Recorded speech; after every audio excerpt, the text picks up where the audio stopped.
I've taken the time to study the all-22 coaches film from the Buffalo Bills Week 17 win over the New York Jets, and I'm sharing my top takeaways with you today on Locked On Bills.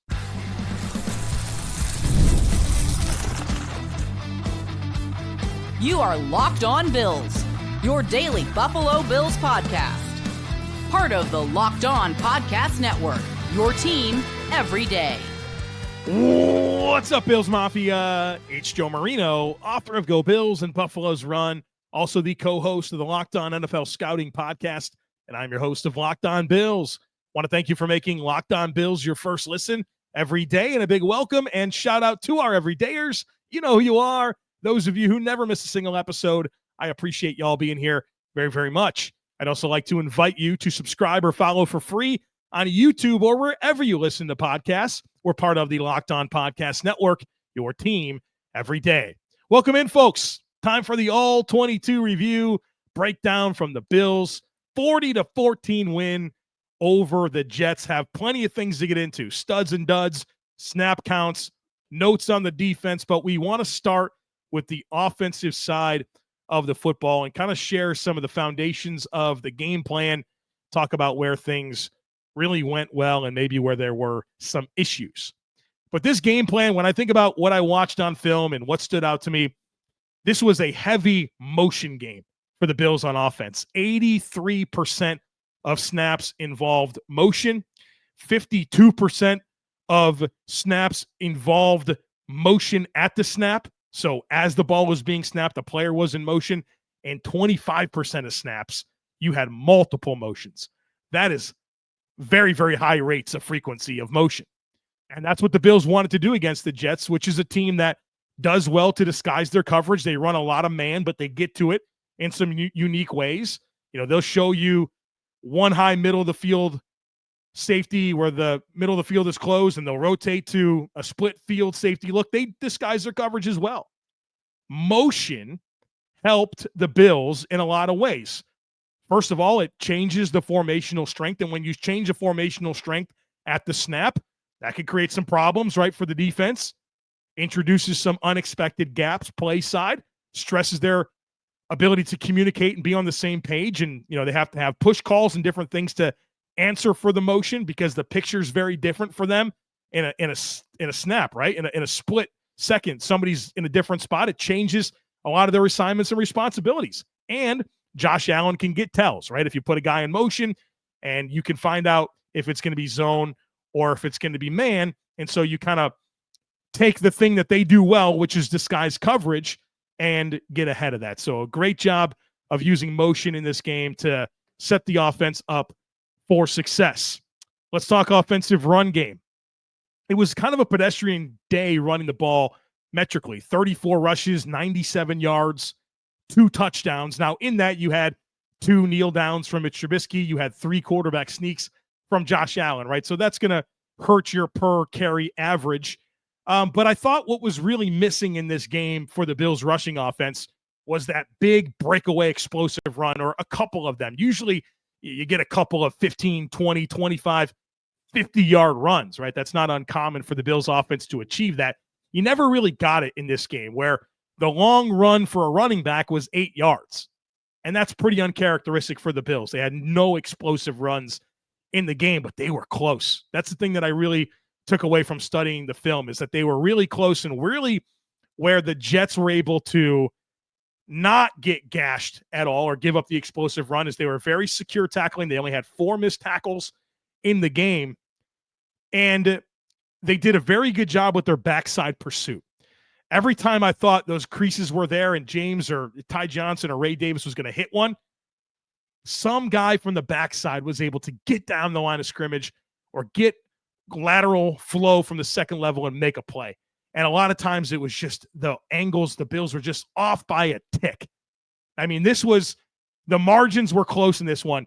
They got 34 for 97, but boy, it could have been 34 for 175 really, really easily.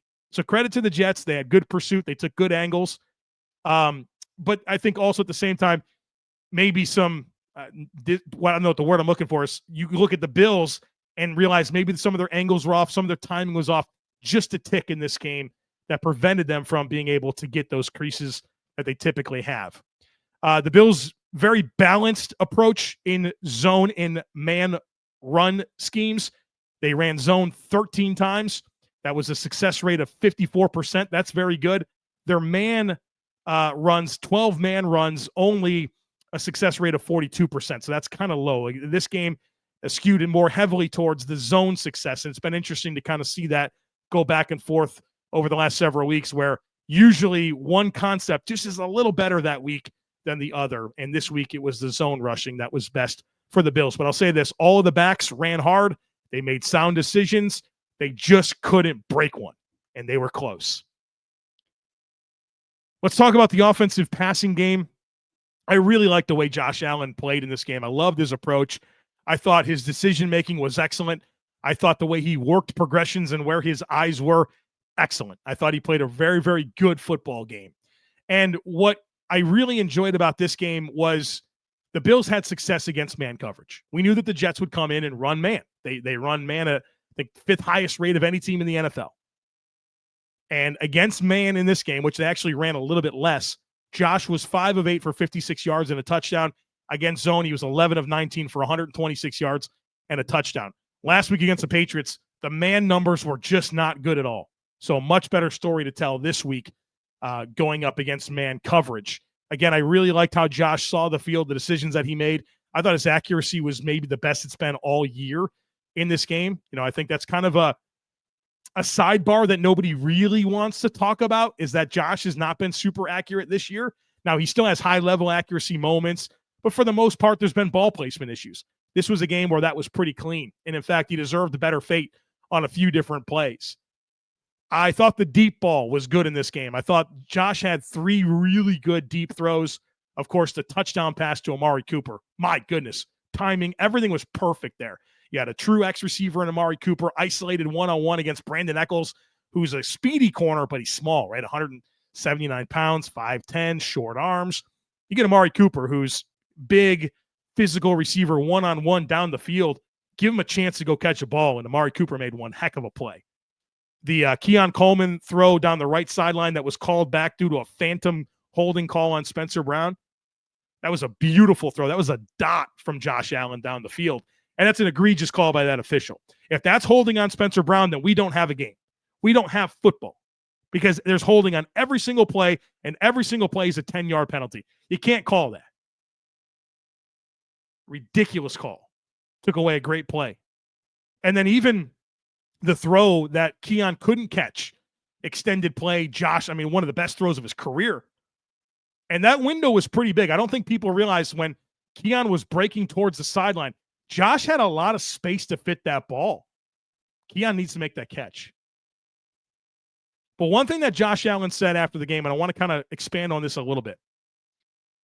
He said regarding the deep throws, he said, too many times this year, this is a quote, I've tried to throw a perfect ball and lead them and get it right in their hands. I've made a concerted effort over the last week or two to give them opportunities, especially him and Keon Coleman, on some of those fade balls.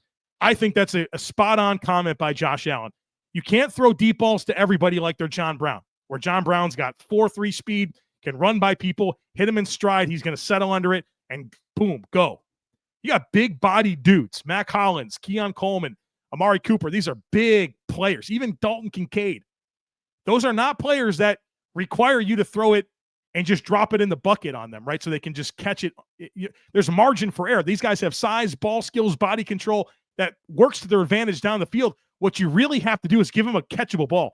Give them a ball that they have a chance to get underneath and go make a play on it. You can't be so caught up in, hey, that perfect hit him in stride throw. I think that's why you've seen a lot of inconsistency with Josh throwing the ball down the field this season. And I love that he said that. That's great self-awareness and something that I'm hoping to see the rest of the way. It requires trust, but I think you're going to maximize your chances of throwing the ball deep. You got to do that. I want to make a comment here about Keon Coleman. I thought there was some really good stuff from Keon in this game. Obviously, the touchdown catch and even the catch he couldn't make. I mean, you saw a nice job by him to make himself available and be quarterback friendly in a scramble drill, which is important, right? I think that's a big thing that he can offer to this football team. You saw 2 good instances of that being a possibility. You saw some big plays like that this year. It's a beautiful thing. But also a lot of good teachable moments for Keon Coleman in this game. He did have 2 drops. But I go back to this. There's a rep against DJ Reed, and you're going to remember this. If you remember, the Bills were backed up against their own goal line. They ran a quarterback sneak on 1st and 10, which I absolutely hate. Quarterback sneaks are designed to do what? Get 1 yard. I don't care about that yard, but for some reason, NFL teams do. They just run these quarterback sneaks pinned up against their end zone to get an extra yard of breathing room. I don't really want to waste the down. Just run your regular plays. Run your regular plays. I don't know why teams get so funny about that. To me, you wasted it down. So anyways, you get your 1 yard that you're expected to get on a quarterback sneak. Get like a 3-yard run from James Cook. So it's like 3rd and 6, 3rd and 7, something like that. And the Bills throw kind of a fade ball to Keon Coleman. And Keon Coleman's one-on-one against DJ Reed. And DJ Reed's, it's man coverage, press coverage. He's lined up right in his face. And Keon, he gets dominated on the rep by DJ Reed. DJ Reed does a good job of getting his hands on his chest and then really staying in control, where Keon gives him his chest. And when he tries to clear the hands, he does a one-arm swipe in the hands. His hand makes contact with like the shoulder of DJ Reed. You got to hit his wrist or his elbows to clear the contact. He offers too much surface area. The point being is that's a very big teachable opportunity for Keon Coleman, where he is seeing a lot of press coverage and he's getting swallowed up a pretty good amount. And on a play like that, he's got to be able to give less surface area. He's got to be able to have a better move to clear the hands. And then DJ Reed does a good job of just kind of taking Keon Coleman's desire to kind of get into him and lean and create that leverage and kind of pulls the rug out from underneath him, and he just falls. It's a good teachable moment there for Keon Coleman, where there's been a lot of good from Keon this year, but there's been variance, which is expected. He's a very young player. He's a rookie, young in age. But these are the things, I mean, they're putting Keon Coleman on the field when he's healthy 90, 80% of the time. These are the things where he's got to continue to evolve and develop. That way he can be an even more consistent player for this football team. And so that's something that I'm kind of paying attention to and have been paying attention to and wanted to kind of share with you today. All right, on the other side of it, we're talking offensive snap counts. We'll start getting into the defense. Plus, I'm going to announce a contest, so be sure to stick with us. Did you find that Rocket Money helped you cancel some unwanted subscriptions? Well, maybe you forgot about them or you're paying for them twice. That's happened. It's happened to a lot of different people where they've had a few different subscriptions that you're paying for. You didn't even realize it, and Rocket Money makes it easy to track them all down. It's like having a personal assistant for your finances. Rocket Money is a personal finance app that helps you find and cancel your unwanted subscriptions, monitors your spending, and helps lower your bills so that you can grow your savings. Brings everything together in one place. So subscription tracking, your spending habits, even the goals you want to hit this year. Rocket Money has over 5 million users and has saved over 500 million in canceled subscriptions, saving members up to $740 a year when you use all of the app's premium features. So cancel your unwanted subscriptions and reach your financial goals today faster with Rocket Money. Go to rocketmoney.com/lockedon. That's rocketmoney.com/lockedon. rocketmoney.com/lockedon. All right, let me announce this contest that we're running. So this week on YouTube in particular, all you have to do, leave a comment on this video, and the comment just needs to be Go Bills. If you leave a comment on this video, Go Bills, you'll be entered into a drawing, and the winner gets your choice of premium hoodie on the Herd Mentality shop. So we launched a new Herd Mentality shop. It's got shirts like the one I'm wearing. It says, we have JA17 and you don't. We got the Happy Victory Monday to you t-shirt. We've got premium hoodies, all kinds of cool stuff. HerdMentalityShop.com. Comment Go Bills right now on this YouTube video. They'll be entered into a drawing, and someone will win the premium hoodie of your choice from the Herd Mentality shop. Comment Go Bills right now. All right, let's continue talking about this game, and let's get into the offensive snap counts. The Bills played 70 snaps, and obviously, you're pulling starters at the beginning of the fourth quarter. The numbers here are a little bit nuts, but let's go through it. Quarterback, Josh Allen, 86%, Mitch Trubisky, 14%. At running back, James Cook, 46%. Ty Johnson, 30%. Ray Davis, 23%. Reggie Gilliam, 21%. So the Reggie Gilliam thing, if you've been listening to these all 22 reviews, you know that his usage has been really ramping up. At tight end, Dawson Knox, 49%. Dalton Kincaid, 44%. Quentin Morris, 20%. Alec Anderson, 14%. Offensive line, Torrance and Brown, 100%. David Edwards, 89%. McGovern, 86%. Deion Dawkins, 83%. Anderson and Cedric Van Pran Granger, 14%. Ryan Vandemark, 17%. Got it? And then at wide receiver, Keon Coleman, 90%. Khalil Shakir, 61%. Mac Hollins, 54%. Amari Cooper, 31%.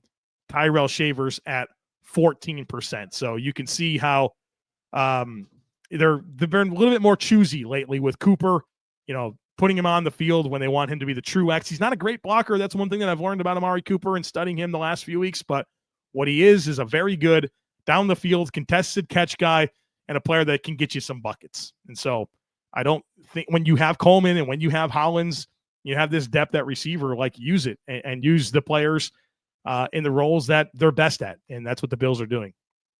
Let's talk defense here. And I want to start by getting into some lineup notes because we had some stuff happen. Matt Milano, healthy in this game. And I'll say this, I thought Matt Milano played well, especially against the run. I thought this was the most instinctive that he's looked. Block construction looked good. He did have a couple of missed tackles, but that's Matt Milano. Matt Milano, when he's at his best, he misses tackles. But I thought his run defense was really good in this game, and he was pretty sound in pass coverage as well.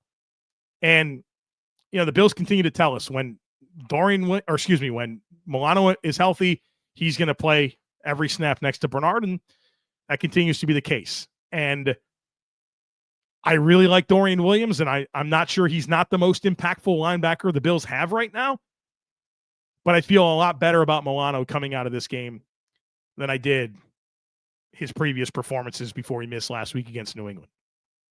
Rasul Douglas, his return to the lineup means that Kyer Elam went back to being inactive, and I got a lot of questions in the subtext, in the Discord, all kinds of communication. What's up with Kyer Elam? What's wrong now? He was inactive. There's nothing new here. This has been exactly the same story all season long. Kyer Elam is the third corner. He doesn't play special teams. So either Kyer Elam is starting and active or he's inactive because he doesn't play special teams. You can't be a third corner and not play special teams. And Jamarcus Ingram has become the gunner and the jammer on the punt team with Cam Lewis. Mac Hollins is not doing that anymore. And Jamarcus Ingram claiming that role gets him a jersey on game day over Kyer Elam. There's nothing new with Kyer Elam. That's what it comes down to. Damar Hamlin's still out. Cole Bishop started alongside Taylor Rapp. I think there's a good chance that that's your safety tandem in 2025. Cam Lewis went back to the dime back role. Then one other note here with the defensive tackles. Austin Johnson was inactive this week. And the Bills have they actually have 6 defensive tackles that they're rostering. They're going to play 5 on game day. For the last 4 weeks, the Bills have had a different defensive tackle inactive. So this week it was Austin Johnson. Last week it was Dwayne Carter. Week before that was Quentin Jefferson. The week before that was Jordan Phillips. They've went through each one of them and got a chance to see all the different combinations. We'll see what they believe is their best tandem or the best tandems because they're going to dress 5 on game day. Someone's going to be inactive. We'll see which one it's going to be. For me, I think very clearly the least impactful player is Dwayne Carter. I think he should be the one that's inactive, and we'll see what he's got next year. But we'll see what happens. But that's what's going on with the defensive tackles. They've rotated through it. Everyone's got their chance to sit. We'll find out which combinations they like best come playoff time. Have some good notes to get into here defensively. I already kind of talked about Matt Milano. Thought this was by far his best game. Boy, Von Miller was good. He only played 14 snaps. And if you remember the first half of this game against the Jets had 3 series. They only got the third down 1 time. They had 7 first downs. That's not going to invite a lot of snaps for Von Miller's. And then, of course, in the fourth quarter, the backups are in. Javon Solomon and AJ Epinesa are getting all the run at defensive end. So Von didn't get a chance to play much. He got 14 snaps, but on those 14 snaps, a beautiful sack and 2 big run stops. That's a lot of production for 14 snaps. And the sack was as technically good of a sack as you'll ever see. Explosive off the ball, beautiful one-arm stab into the chest of Carter Warren, who's got over 35-inch arms. And then what he does with that outside left hand to clear the wrist and really soften that angle and just, I mean, he put Carter Warren on his back. God, it was a pretty pass rush. Continue to like what I see from Von Miller. I thought DeJuan Smoot was so much better in this game. I had plenty of negative comments for DeJuan Smoot after that Patriots game. He was very disappointing. Corrected everything this week. Was excellent. Christian Benford, what a stud. What an absolute stud of a football player. Obviously had an interception in this game, but if you've been watching Benford all season long, you know the one game where he had a little bit of trouble was the Jets in week 6. Going into this game, Christian Benford had conceded 270 yards in coverage. 81 of them came in week 6 against the Jets. 30% of the yards he conceded in coverage came in week 6. How did he respond? Against Benford's coverage in this game, Aaron Rodgers was 1 for 2 for 9 yards and an interception, and Benford had another pass breakup. I talked to an NFL scout many years ago, and we were talking about player evaluation in the NFL. And he said to me, the best way that you can know how a team is progressing and how players are progressing is watch the second divisional game. How much different are they? Are they better? How do they improve in that second divisional game? That's a team that knows you the best. It's a team that doesn't like you. How do you fare the second time around? How about that for Christian Benford? And then, of course, I got to shout out Greg Rousseau. It feels like anything that's good that happens for the Bills defense, Greg Rousseau's at the bottom of this. Had a really good sack, half a sack with Daquan Jones. I thought it was more of a scheme win for Bobby Babich. They did this like play action, kind of an RPO, but I don't think there was really a run option, but there was a elongated mesh point for Aaron Rodgers. And coming out of that mesh, he wants to hit Garrett Wilson on a slant, but it's a disguised coverage where Bishop becomes the hook curl defender, and he buzzes into that throwing window, and the outside corner winds up being the deep third player. And that forces Rodgers to hold the ball. Greg Rousseau, very disciplined rush, gets him down. But also tips the ball on the Jordan Phillips interception, tips it up in the air. And, that's a situation where it's quick game. Aaron Rodgers has one read, throw the ball as quickly as possible. That right tackle gave a 45-degree set. Well, you can't do that. You got a quick set so that the player can't get up the field and get their hands in the throwing lane. The other 4 offensive linemen got the menu. That one didn't, and allowed Greg Rousseau to get up the field. And we've seen it happen many times where Rousseau tips that ball up in the air and he picks it off or someone else does. And this time it was Jordan Phillips. All right, more to talk about defensively. I have some concerns defensively. We're going to talk about that, defensive snap counts, and studs and duds to close out this episode. Folks, be sure to stick with me.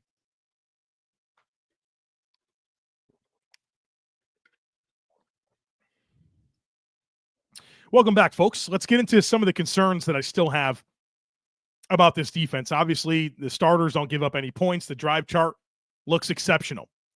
But I'm talking about sustainability of performance and what it's going to look like in the playoffs. And on one hand, I feel a little bit better about the defense, but I still have plenty of concerns. And I think the opening drive of the game for the Jets offensively against the Bills defense really sums up all of the concerns that I have about the Bills defense.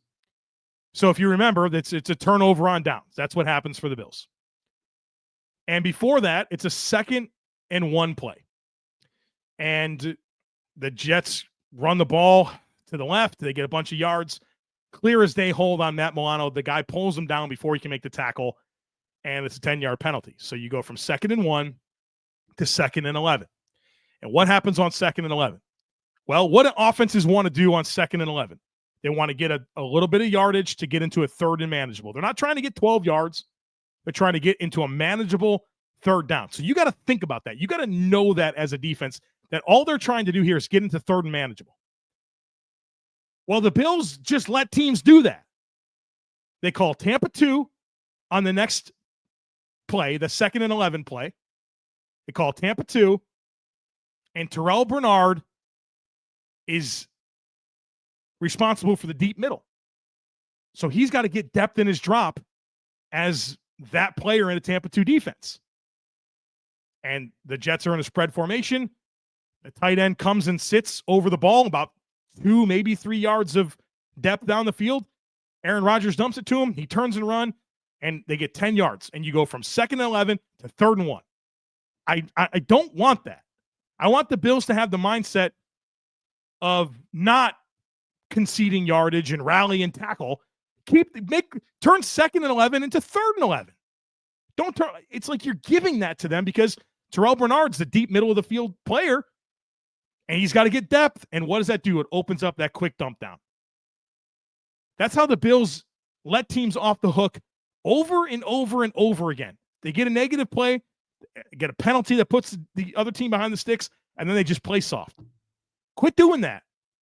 Turn 2nd and 11 into 3rd and 11. And then it's 3rd and 1, right? So what happens on 3rd and 1? Aaron Rodgers rolls to his right, got a wide open tight end in the middle of the field. Horrible throw. But Terrell Bernard, in my opinion, was supposed to carry that tight end. He doesn't. He becomes a force player. Dorian Williams is already your force player. Now you have 2 force players and a wide open tight end in the middle of the field. Should have been a touchdown. Aaron Rodgers made a terrible throw. Okay, cool. 4th and 1. Greg Rousseau blows up the play. Bills get the ball back. Great result. Don't know about that process, though. You got another situation. It's man coverage. Rasul Douglas is one-on-one with Garrett Wilson. Garrett Wilson's running an over route. He runs through the middle of the field, and Terrell Bernard picks off Rasul Douglas, literally rubs him off the coverage, and Garrett Wilson is streaking wide open. You have another look where it's motion at the snap. Devontae Adams across the field. Garrett Wilson's already there on that side. You have Wilson and Adams on one side. Hello, that's who they throw the ball to. Taron Johnson has like a delayed blitz. Christian Benford's somehow is the flat defender and the deep third defender. Oh, I'm stunned that they get a wide open player in a chunk game. It's like stuff like this where sometimes it's just not cohesive. There's space. They get easy yardage, but then they get a big play. Is it sustainable? I don't know. Concerned about it, though. Early in the game, the Jets move the ball.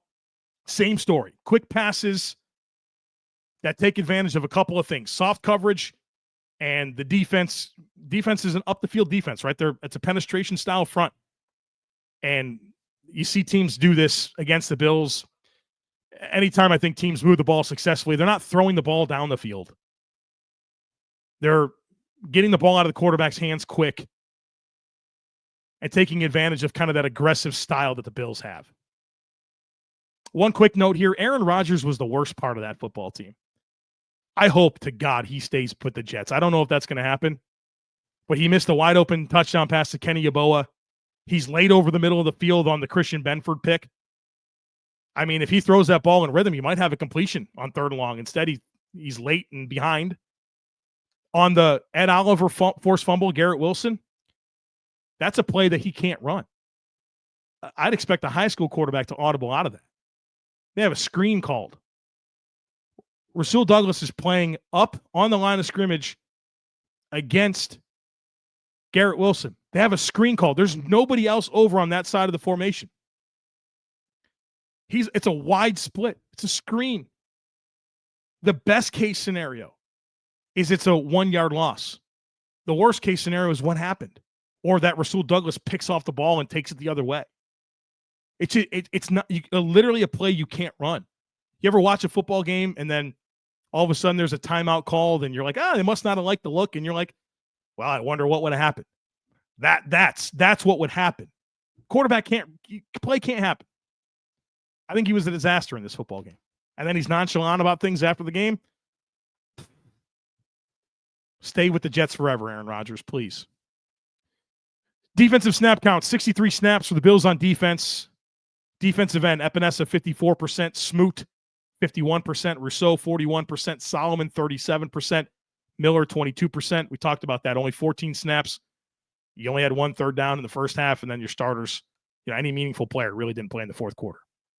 Defensive tackle, Dwayne Carter, 54%, 54%, Ed Oliver, 44%, Daquan Jones, 34%, Quentin Jefferson, 32%, Jordan Phillips, 30%, Terrell Bernard, 59% at linebacker, Milano, 56%, Joe Andreessen, 41%, Dorian Williams, 40%. At corner, Rasul Douglas and Christian Benford, both 63%. Taron Johnson, 60%. Jamarcus Ingram, 37%. Brandon Codrington, 37%. At safety, Bishop and Rapp, 100%. Cam Lewis, 44%.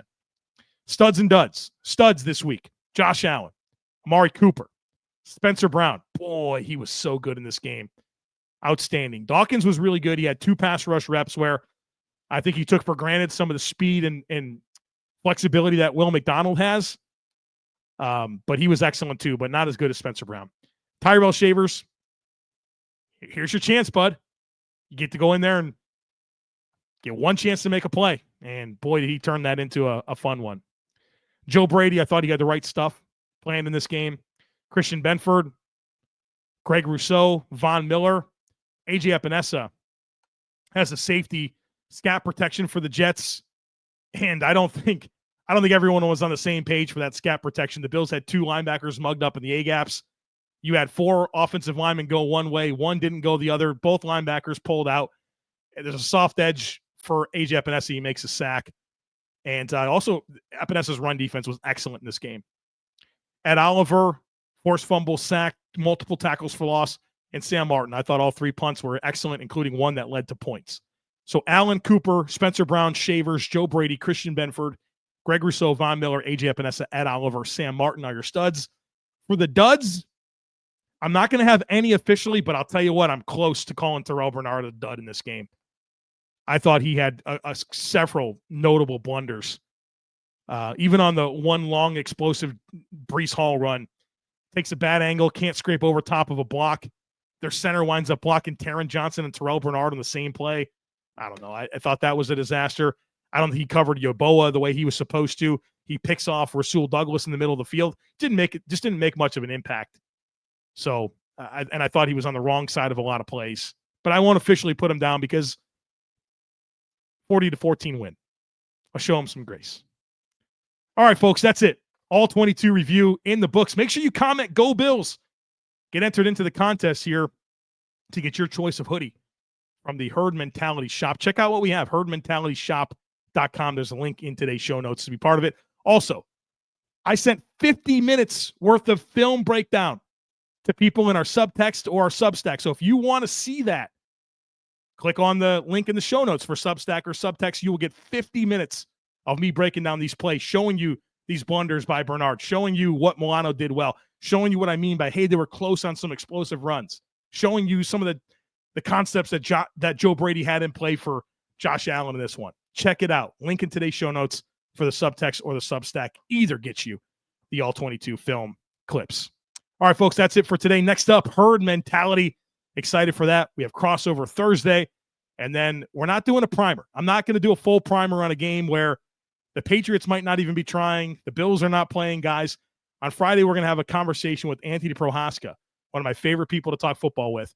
We're going to talk about this Bills defense and the concerns entering the postseason. So lots coming your way this week on Locked On Bills. Don't miss anything. Make sure that you're subscribed. Would love it if you took a second to rate, review, and share the podcast. Have a great rest of your day. Go Bills, and I look forward to catching up with you again real soon.